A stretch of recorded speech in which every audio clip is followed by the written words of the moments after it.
Good evening. Welcome back to From Day One, where we stopped in the afternoon. We'll pick up in the evening here. We were talking about a divorce with a stripper.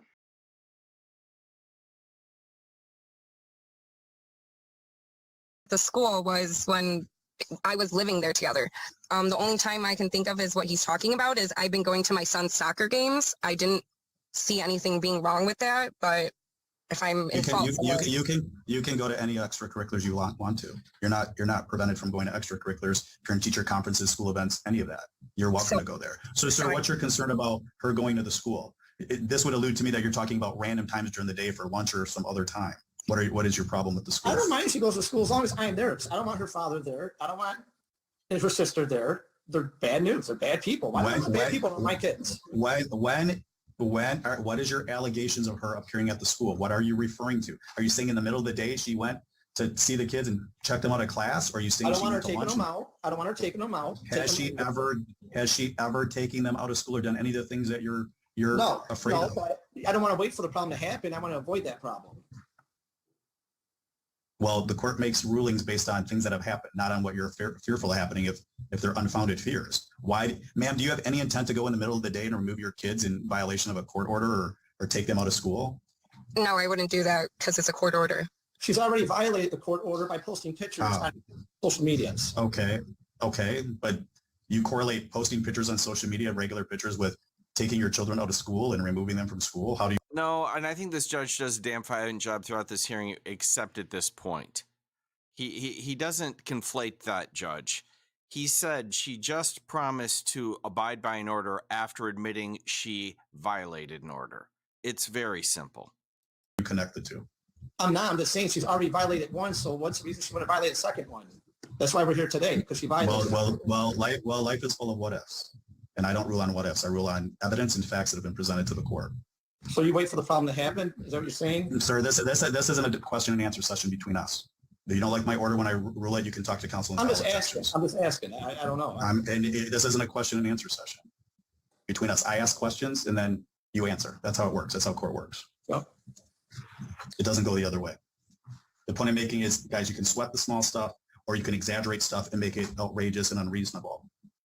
But if you're going to want an order saying she can't show up at school, guys, I don't make orders to cover every scenario. She has no history of showing up at your child's school with her dad or anyone else other than regular events. Yeah, but isn't this already in order? Isn't this already in order in this divorce paperwork? I don't know. Tell me, is there a provision in this order that says she can't go to school? I don't have it in front of me right now. I'd have to go over it. That would not be a common provision order. That wouldn't be commonly done in an order. Counsel, any comments or anything you'd like to interject? I believe what he's referring to is the fact that he has sole legal custody. I did advise them that if one of the children has a soccer game, they'd be there anyway, so there's no objection to her going to something like that, like an extracurricular activity. Can I clarify one thing to put it in the record? Sure, absolutely. Counsel, anything you want to interject? Sorry. I filed a proof of service indicating that I sent her a copy of the judgment of divorce as well as the uniform support order on August 17th, 2022, almost immediately after it was entered.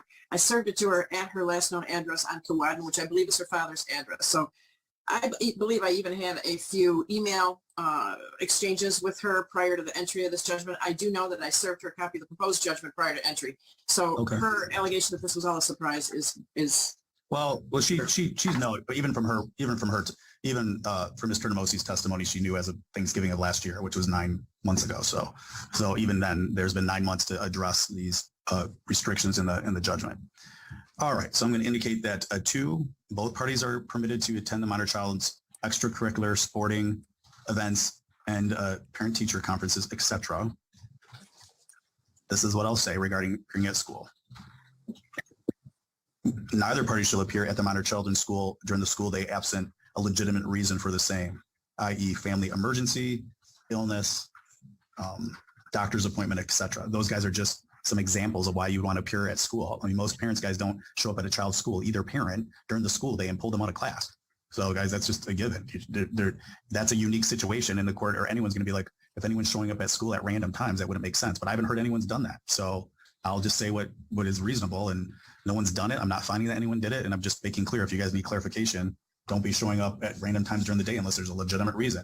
Illness of yourself, a child, family emergency, doctor's appointment for your child, dentist appointment, whatever, guys.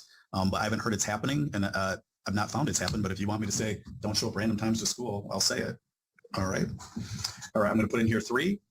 Should defendant wish to modify any of the provisions of the judgment, including parenting time, restrictions on photos, etc., she may file a motion and request the court to revisit those issues. I'm not going to say what the court's ruling will be, but ma'am, you got to present those issues to the court via motion. Motion packets are provided online at the front of the court website. You can e-file them. They're not that complicated. You don't necessarily need attorneys. If either party wishes to obtain an attorney, they're welcome to do so. But this is a motion to enforce, so I'm not going to impromptu basically refer issues that are not before the court at motion. So ma'am, if you want the court to revisit those provisions, you got to file your own motion, okay? Okay, Your Honor, thank you. All right, counsel, anything else? I'm going to put 3. The matter of attorney fees is reserved to be addressed by the court should either party file objections to this recommendation. All Thank right. you. There's nothing further at this time.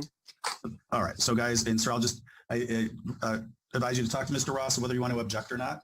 I think Mr. Ross understands the points I've been making. You guys don't have to necessarily agree with me. You have 21 days to object. Add an objection here. The Honorable Terry Lynn Dennings may uphold my order or change all or part of it. And at that hearing, her decision will be the final say. And so, ma'am, this is for you as well. I don't get mad. The judge doesn't get mad if either one of you does not like my recommendation. It is your right under the law to object. And at that hearing, the judge will decide if she wants to do something different. And whatever she decides, she's the boss. It's the final say. Okay? Okay, All right, guys, with that. All right, guys, have a good day, everybody. Please stay healthy and safe, and you guys are all set. Holy wow. That's magical. Judge, I believe William Thompson was. Okay, speaking of April Searing, she sent me this earlier today, but I wanted to wait. I think she put it out there. I know it's made the rounds, but it's a sovereign citizen who rolls in front of Judge, I think it's Brantley or something. I don't know. He's down in the 14th district with our good friend Judge Van, and some sit Florida man rolls in here and tries to spew the usual routine, and he is having none of it. It's fantastic. He is cranky, and it's beautiful. Brought out. Mr. Thompson, come on out.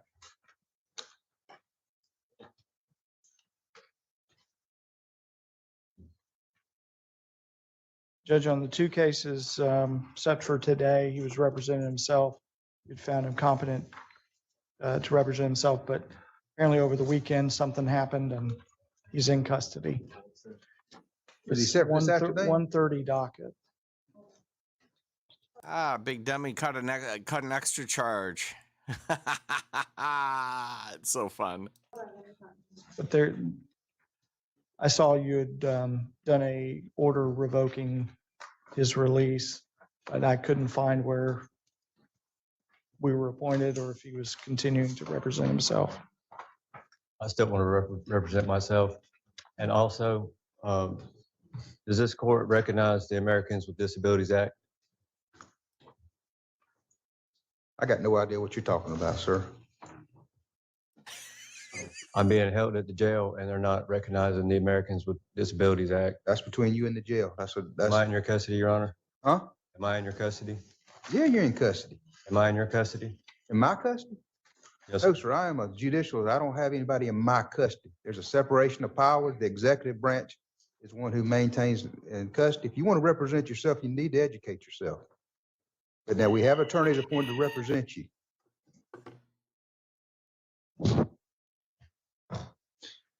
Great. He's set for, his information's been filed in these cases? All right, Mr. Thompson, you understand at any point in time that you can ask to have an attorney appointed to represent you? I understand that, sir. All right. And it's up to you if you wish to have one. I can appoint one at any time that you ask. Do you still wish to represent yourself? Yes, sir. All right. We're here today on the case number 223036. Madam Clerk, if you'll print out the copies of the information for him.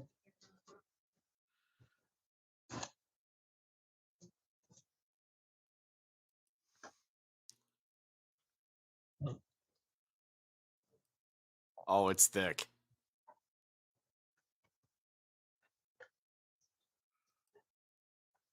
And with that print, 17 trees just died.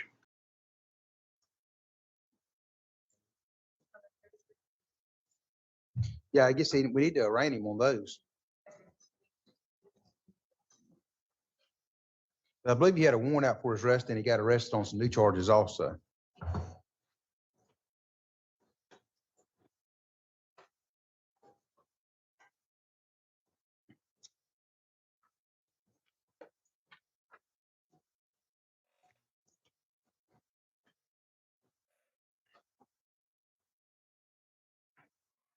Your Honor, can I just put it on the record that the jail is not giving me my medication? You just did. Thank you. No pound sand. All right, you've received a copy of the informations. Was information filed in both cases? All right, you prepared to enter a plea at this time? I'm not, sir. I'm here to challenge jurisdiction.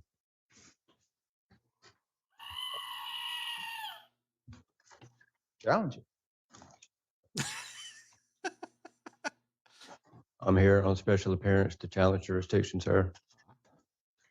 Challenge it then. Do what you want to do. Okay, well, I'd like to see the police officers' bonds, everyone involved in I my am case. going to deny your right to represent yourself based on the comments you're making at this time, unless you want to enter a plea of not guilty, no contest, or you want to stand mute on the charge.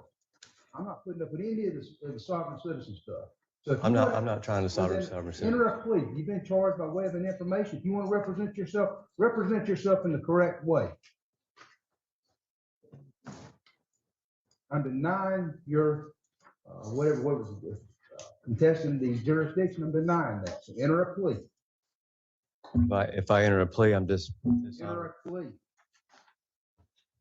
You can stand mute. You can enter a no contest plea. You can enter a guilty plea, not guilty plea. I'm in dishonor. There's no controversy. I'm not denying any of the facts of the case, Your Honor. Then what are you? Is there a remedy? You're at arraignment now. This is when you enter a plea. What I'm going to do is I'm going to find the defendant has stood mute. I was going to say stood stupid, but okay. I'm finding you for standing mute, but you're not entering a plea. Has he got new felonies pending, or are they all misdemeanors? The 23-3036 is a felony case. He does have a felony. All right, we'll set him for October 16th at 9 o'clock for an arraignment. At any point in time, sir, you can ask an attorney to be appointed to represent you, and I'll appoint one, okay? Yes, sir. All right.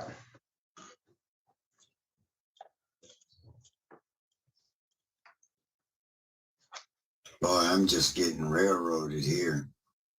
That you're their client that we're talking about. But please keep your head up. Don't walk in and out of the booth. I understand that it's time for dinner, but we will get through this as quickly as possible. Don't turn around. Don't lean against the wall. Don't do things like that. We're in a courtroom. Please treat it as such. Now, when I call your name, wave your hand for me. All right, gentlemen, because I don't know who you are. So I'll call your name. Don't delay. Don't just sit there. When I call your name, please wave so that I'll know who you are. Okay. So, Ms. Beskin, you said you are going to waive your client's presence, right? Because he's not going to be there. I am, Your Honor. Yes. All right. So we could go ahead really quickly if you want and do get Bostic on here. Bostic. Bostic is back, baby. Here's Bostic.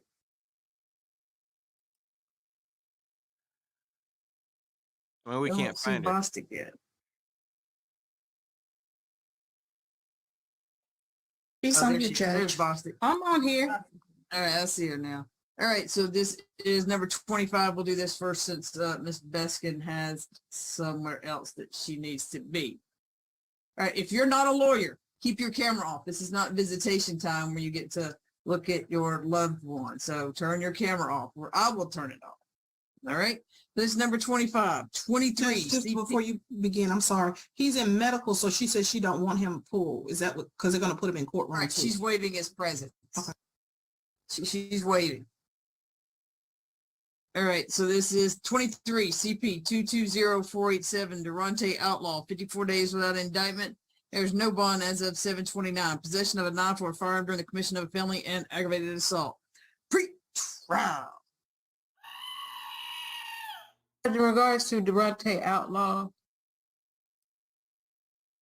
14 prior cycles, open case for aggravated assault, 2 counts aggravated battery with a weapon during 2015 battery and FTA, 2 arrests for probation violation, first offender for purchase, manufacturing of controlled substance, 2014, nothing further.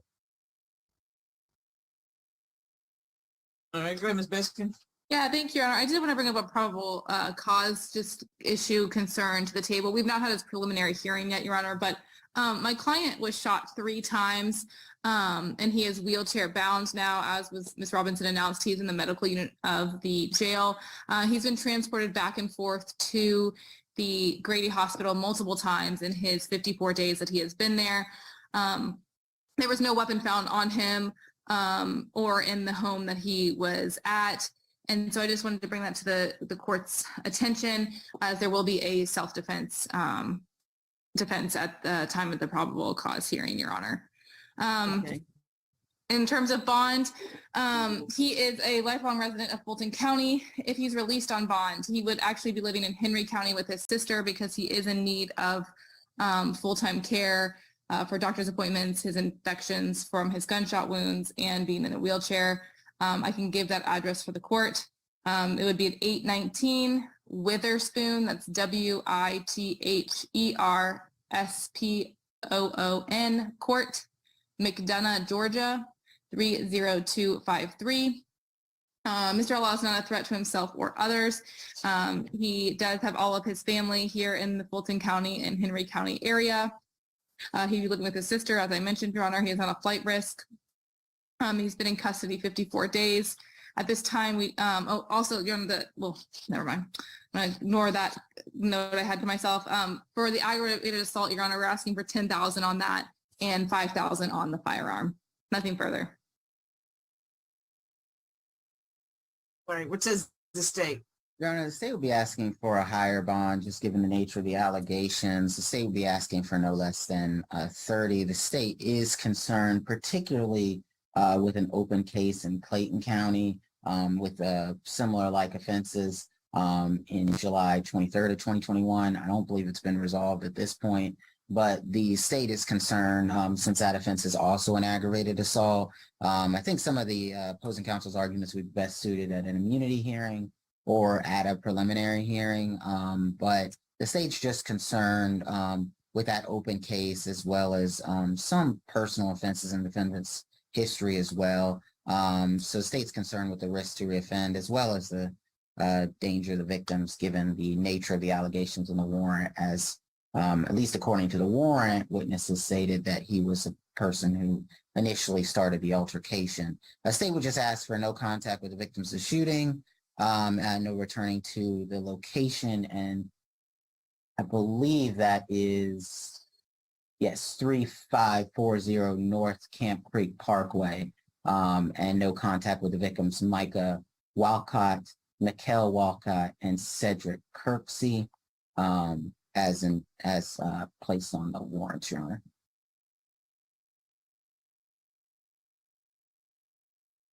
No holds anywhere, right? Let me verify, Judge.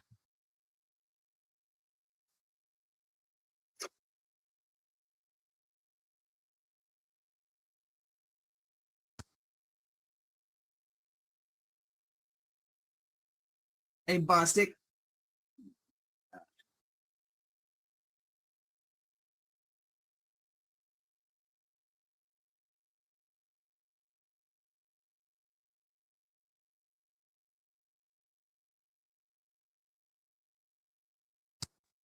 Hold on one, Bostic.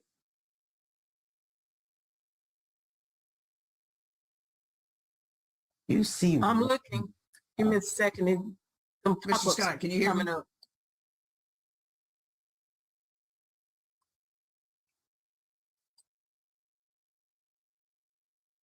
Stand by, I'm having a little bit of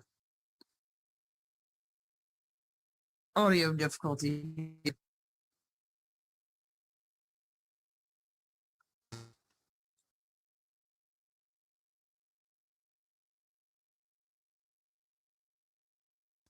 Can you hear me now, Ms. Beskin? I can hear you now. I don't see any holes. I don't know of any holds either, Your Honor. I don't see anyone actually assistant for the judge. All right, got it. Now, okay, now y'all can hear me, right? Yes, Judge. Yes. Prescribed no alcohol, no weapons, no further contact with Cedric Kirksey, Kirksey, or Mikkel Walcott. MYKALWALCOTT. No further contact your co-defendants. First name SHANIAH, last name Harris, HARRIS. Or, well, I think the other one may, okay, yeah. You can have an ankle monitor paid for by the county with a 24-hour curfew, court, lawyer, medical, employment, as long as you supply the name of your employer, proof of employment schedule, and the exact location you're going to be working. Also, any medical appointments, and stay out of Fulton County unless you're here for medical treatment or court or to see your lawyer. That's the only reason you need to come. Yeah, 5,000 and 10,000. Best of luck to you, sir. Thank you, ma'am. Thank you, Your Honor. May be excused. Yes, ma'am. All right, we got Ricky Berry. Wave your hand if you're Ricky Berry. Judge, I don't think she has him in the booth yet for Cobb. Okay. All right. Well, sorry. May have to skip down to ACDC. It doesn't look like she has anyone in the All booth. right. Let's see. Hey, Judge. Yes. Your Honor, just so you know, I mean, I was trying to enable my camera and it says I can't start the video because the host disabled it. So I don't know if I need to log out and log back on. Oh, okay. They just did. Yes, right. okay, Judge. All right. So what Jayla was the issue? Bailey. Judge, I'm Mark Gaffney here for Jayla Bailey. All right. So I got position 20. 23 CP 219658, 86 days without indictment, no bond as of June the 26th, aggravated assault, criminal trespass. Pre-trial.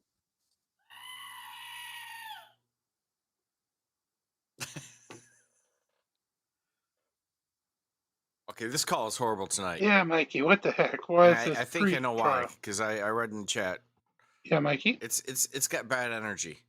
Did anything, Bad mojo? Did anything exciting happen here? Did anyone see it? Because it's a bummer. It's bringing me down.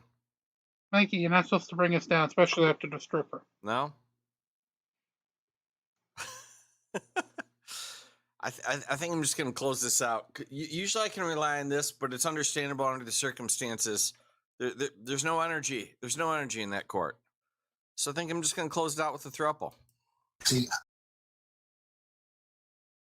And that's where I'm going to leave you because I want to keep this channel, without YouTube strikes. So with that, we will bring the evening to a close on here from day one. As always, like, share, and subscribe. Be kind to one another. Release the Krakens. And make sure we do help get to that 50,000 views, 1,000 subscribers. So, of course, that we can get those red presents out to you. Until tomorrow, have a great night, and thank you again for watching from day one. Last fight, and then have a great night. And a win for the good guys. Good night, everybody.